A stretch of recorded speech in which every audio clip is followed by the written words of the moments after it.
Baiklah, Assalamualaikum warahmatullahi wabarakatuh.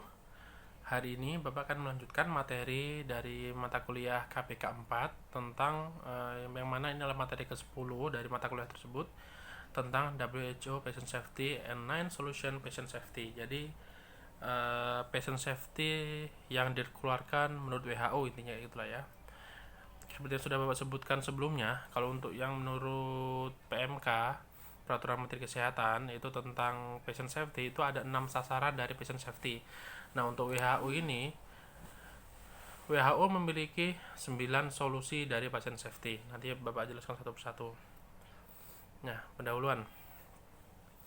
Pada bulan Januari tahun 2002, eksekutif dari WHO menyusun sebuah resolusi yang kemudian diajukan kepada World Health Assembly atau WHA ke 55 bulan Mei tahun 2002 yang dituliskan sebagai resolusi WHA nomor 55 tahun nomor 55 nomor 18. Kemudian selanjutnya pada WHA ke-57 bulan Mei tahun 2004 diputuskan membentuk sebuah aliansi internasional untuk meningkatkan keselamatan pasien dan disebut dengan World Alliance for Patient Safety yang ditunjukkan untuk Sir Liam Donaldson sebagai ketua. Kemudian visinya adalah visi patient safety dari WHO tadi, every patient receive safe healthcare every time and everywhere. Itulah visinya. Kemudian misinya adalah to coordinate, facilitate and accelerate patient safety improvement around the world by being a leader in advocating for change, generating and sharing knowledge about and expertise, and then supporting member states in their implementation of patient safety action. Jadi kayak mereka ingin mempercepat perwujudan dari patient safety yang ada di dunia, di seluruh dunia ya nih ya. Nah, programnya apa? Program keselamatan dari patient safety itu diciptakan dengan alasan untuk memfasilitasi pengembangan kebijakan dan praktek keselamatan pasien secara global dan berperan sebagai kekuatan utama untuk meningkatkan keselamatan pasien dunia. Kemudian program tersebut juga komprehensif karena mencakup tentang budaya, leadership, pendidikan, termasuk pemberdayaan pasien dan keluarga. Ini adalah programnya. Jadi memang dibuat untuk intinya percepatan dari pengembangan budaya patient safety yang ada di dunia, di seluruh dunia ya. Nah, ini program-programnya. Jadi program-programnya yang pertama kali muncul itu adalah pada tahun 2005 sampai 2006 itu adalah Clean and Care is Safer Care. Jadi tentang kebersihan. Kemudian 2007 sampai 2008 itu Safe Surgery, Safe Lives. Jadi tentang pembedahan atau proses pembedahan lah intinya gitu ya. Kemudian challenge yang ke 2010 itu tackling antimicrobial resistance tentang resistensi dari antibiotik macam gitulah ya. Kemudian program-program keselamatan WHO yang pertama adalah Patient for Patient Safety, kemudian Research for Patient Safety, International Patient Safety Classification, Reporting and Learning, Solution for Patient Safety, High Fives Initiative, Technology Patient Safety, dan lain-lain. Nanti silahkan dibaca sendiri. Ini adalah beberapa program untuk patient safety dari WHO. Nah, kemudian, ini yang paling penting ya. Nine Solution of Patient Safety itu merupakan salah satu program dari patient safety juga. Ini adalah kalau di Indonesia dia lebih dikenal dengan sasaran patient safety. Kalau di Indonesia kan ada 6. Nah, kalau di dunia dari WHO itu ada 9. Kenapa berbeda? Nanti akan Bapak jelaskan satu persatu. Berbedanya di mana gitu. Nah, yang pertama adalah kalau yang menurut Kementerian Kesehatan itu yang kedua ini. Yang pertama ini adalah kedua, yaitu LASA itu obat-obat LASA. Obat-obat yang look alike and sound alike. Jadi obat-obat yang memiliki penampilan yang sama, kemudian memiliki nama suara penyebutan yang hampir sama. Kalau di bahasa Indonesia kan namanya Norum. Nama obat dan rupa itu rupa mirip. Nah ya, rupa mirip. nama dan rupa obat itu mirip. Nah, itu namanya nama, obat, rupa, dan ucapan mirip. Nah, itu norum ya. Itu kalau misalnya bahasa Indonesianya kayak gitu. Kemudian yang kedua adalah patient identification. Nah, ini kalau di kita atau yang di Kemenkes itu nomor 1 malah. Ini yang di National Solution of WHO itu nomor 2. Kemudian yang ketiga adalah komunikasi saat serah terima pengoperasi atau pengoperan pasien atau handover atau komunikasi efektif. Nah, itu sama tetap di nomor 3. Kemudian yang keempat, performance of correct procedure at correct body site. Jadi pembedahan yang benar posisinya. Itu sama kalau di Kemenkes itu tetap nomor 4 juga. Kemudian nomor 5, control of concentrated electrolyte solution, pengendalian kadar elektrolit pekat dan konsentrat. Ini nggak ada kalau di kita. Itu termasuk obat-obat termasuk jenis obat apa namanya? Obat high risk ya, risiko tinggi. Kemudian yang keenam, assuring medication accuracy and transition in care. Jadi kayak pemberian obat yang benar. Kalau di kita ada nggak ya? Ada kayaknya deh. Nah, kemudian yang 7, avoiding catheter tubing misconnection. Jadi menghindari dari kesalahan pemasangan kateter. Jadi salah lubang gitu ya, kayak gitu. Itu biasanya untuk perempuan biasanya kayak gitu. Kemudian single use of injection device. Jadi penggunaan obat atau alat suntik sekali pakai.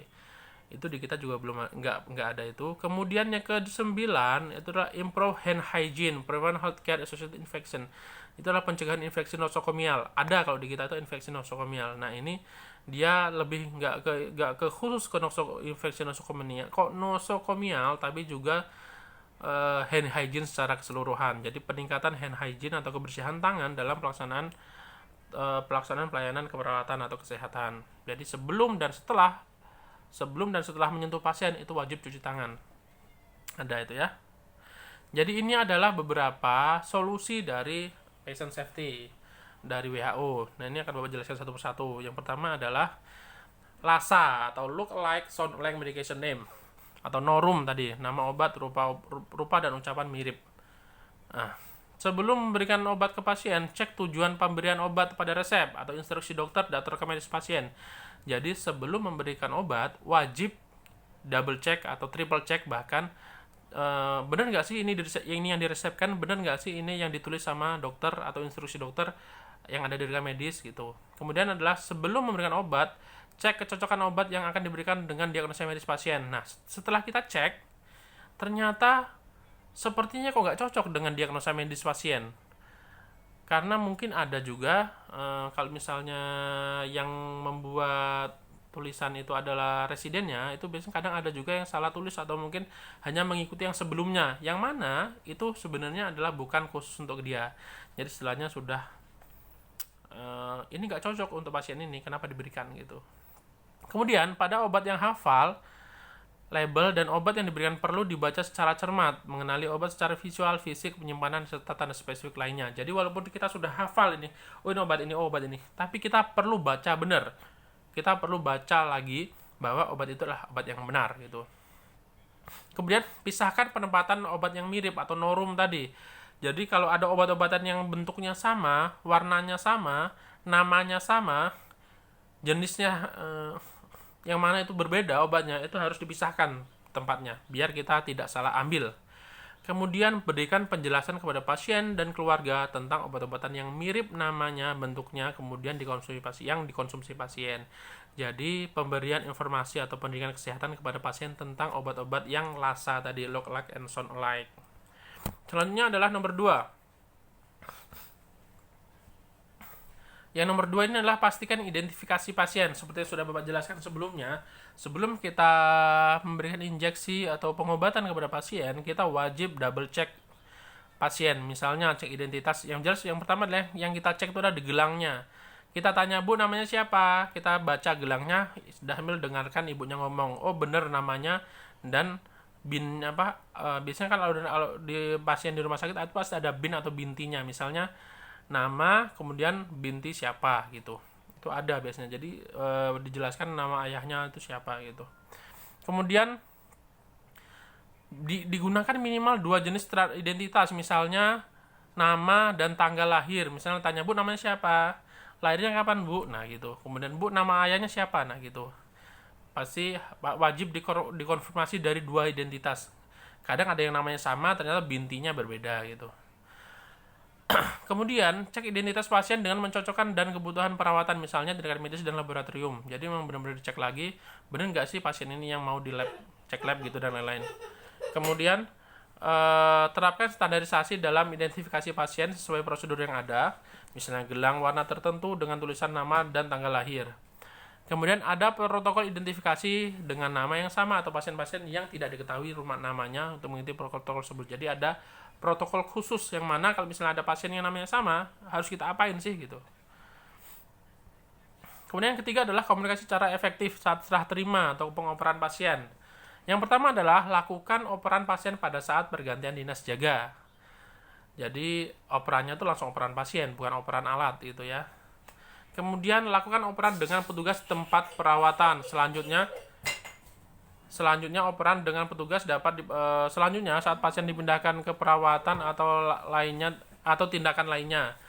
Kemudian baca ulang dokumen pasien saat operan dan dicermati dengan teliti. Kemudian saat operan cukup waktu bagi staf untuk bertanya dan tidak ada interupsi saat operan. Kemudian saat operan wajib pasien dijelaskan dengan rinci benar mengenai status pasien, obat-obatan dan lain-lain. Jadi intinya adalah kita benar-benar mengoperkan pasien kepada perawat setelah kita. Jadi rencana apa yang akan dilaksanakan, kemudian kebutuhannya apa yang belum tercapai, kemudian apa yang akan keluhan apa yang belum teratasi dan lain-lain. Pokoknya semuanya, dan itu harus satu persatu, harus benar. Kalau yang kemarin Bapak lebih kepada komunikasi efektif itu misalnya adalah kalau kita misalnya bukan serah terima sih, SBAR ya, tentang situation, background, analysis, and recommendation-nya gimana gitu. Yang keempat adalah pastikan tindakan pada sisi yang tubuh yang benar. Ini untuk pembedahan ya. Sebenarnya nggak cuma pembedahan aja, kadang untuk pemeriksaan laboratorium juga. Ada yang mungkin kadang sering terjadi pemeriksaan lab ronsen, ternyata tangan kanan yang patah, tangan kiri yang di ronsen. Itu beberapa kali terjadi. Itu harus diulang jadinya. Itu kan suatu yang futile atau sia-sia. Kemudian prosedur pemasangan gips, pembedahan dan lain-lain. Pokoknya harus sesuai dengan tempat mana yang akan dilaksanakan. Kemudian kendalikan cairan elektrolit pekat atau concentrated tadi. Jadi kayak misalnya KCL itu adalah elektrolit pekat ya, yang berbahaya kalau misalnya kita salah suntik gitu. Karena sekali suntik itu bisa plus pasiennya gitu. KCL disimpan di tempat yang terpisah dan terkunci. Penggunaannya didokumentasikan sebagai kendali pemakaian. Jadi saat keluar itu tahu siapa sih yang pakai KCL ini gitu. Kemudian KCL adalah cairan konsentrasi yang telah disiapkan, dilakukan pengecekan independen oleh staf yang berpengalaman dan terkualifikasi. Tersedianya protokol atau checklist untuk cairan KCL. Kemudian pemberian KCL cairan konsentrasi lain dengan infus pump atau infus micro drip set atau 60 tetes per mili atau dengan infus set burette dan harus sering dimonitor. Jadi dicek terus lah, di follow up lah intinya gitu. Kemudian KCL adalah atau cairan konsentrasi lain yang sudah disiapkan, diberi label peringatan risiko tinggi sebelum digunakan. Jadi ada labelingnya. Itu kalau untuk KCL. Kemudian pemberian obat pengalihan pada pengalihan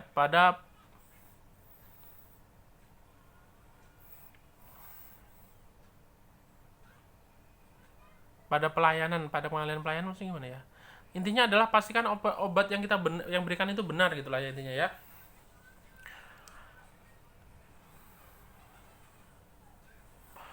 Oh, maksudnya gini. Jadi misalnya pasien itu mau dipulangkan atau dipindah ruangan, itu pada saat kita pemberian obat itu harus jelas. Operannya harus jelas. Sama dengan yang kayak tadi kayaknya, nomor 3 tadi kayaknya.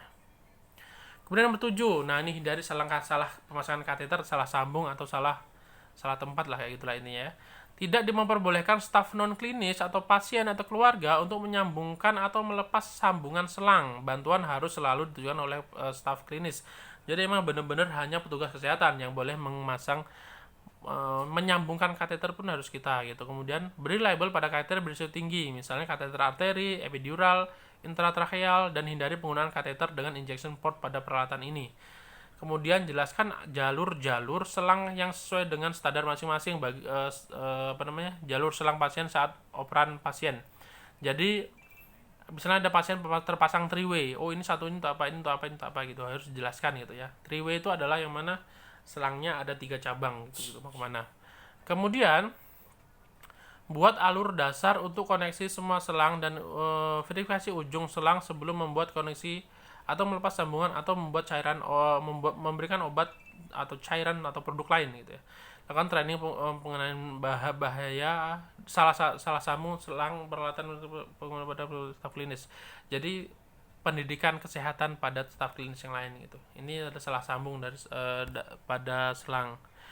Menggunakan injeksi sekali pakai ini sudah jelas intinya, karena pada saat kita menggunakan injeksi berkali pakai itu akan memindahkan atau transmitting the infection between other patient. Jadi harus menggunakan obat injeksi yang sekali pakai. Ini nggak perlu dijelaskan, sudah jelas ini kayaknya ya. Nah, yang ini adalah hand hygiene yang terakhir. Hand hygiene adalah cuci tangan dengan baik untuk pencegahan infeksi nosokomial. Tadi sudah Bapak jelaskan kalau yang di Kemenkes itu adalah tentang pencegahan nosokomial. Kalau di WHO ini dia lebih jelasnya ke tindakan hand hygiene saja. Hand hygiene WHO bisa ada 6 langkah, minimal 20 detik. Karena Bapak rasa pada saat pandemi ini semuanya sudah mempraktekkan hand hygiene yang benar ya.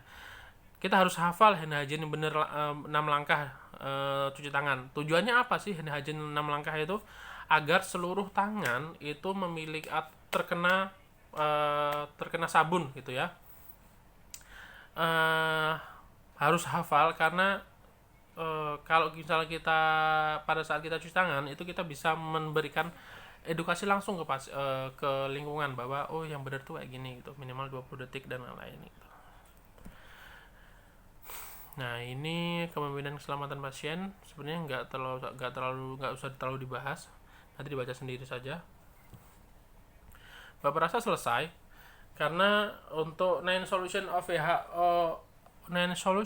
patient safety dari WHO ini sebenarnya sedikit berbeda memang dengan kita, tapi secara intinya itu hampir sama semua dengan yang sasaran 6 sasaran dari patient safety di Indonesia. Jadi besok di pertemuan ke-11 Bapak akan menjelaskan lebih rinci tentang 6 sasaran patient safety yang ada di Indonesia, mulai dari identifikasi pasien, kemudian tentang obat-obatan yang mirip nama, mirip rupa, kemudian patient komunikasi aktif, infeksi nosokomial dan lain-lain. Nanti Bapak lebih jelaskan lebih rinci di pertemuan ke-11 maksudnya gitu. Baiklah, mungkin cukup sekian dari Bapak. Apabila ada pertanyaan nanti bisa langsung ditanyakan ke Bapak atau bisa juga melalui e-learning dengan reply ataupun bagaimana gitu. Cukup sekian. Apabila ada kesalahan Bapak mohon maaf. Bapak akhiri. Assalamualaikum warahmatullahi wabarakatuh.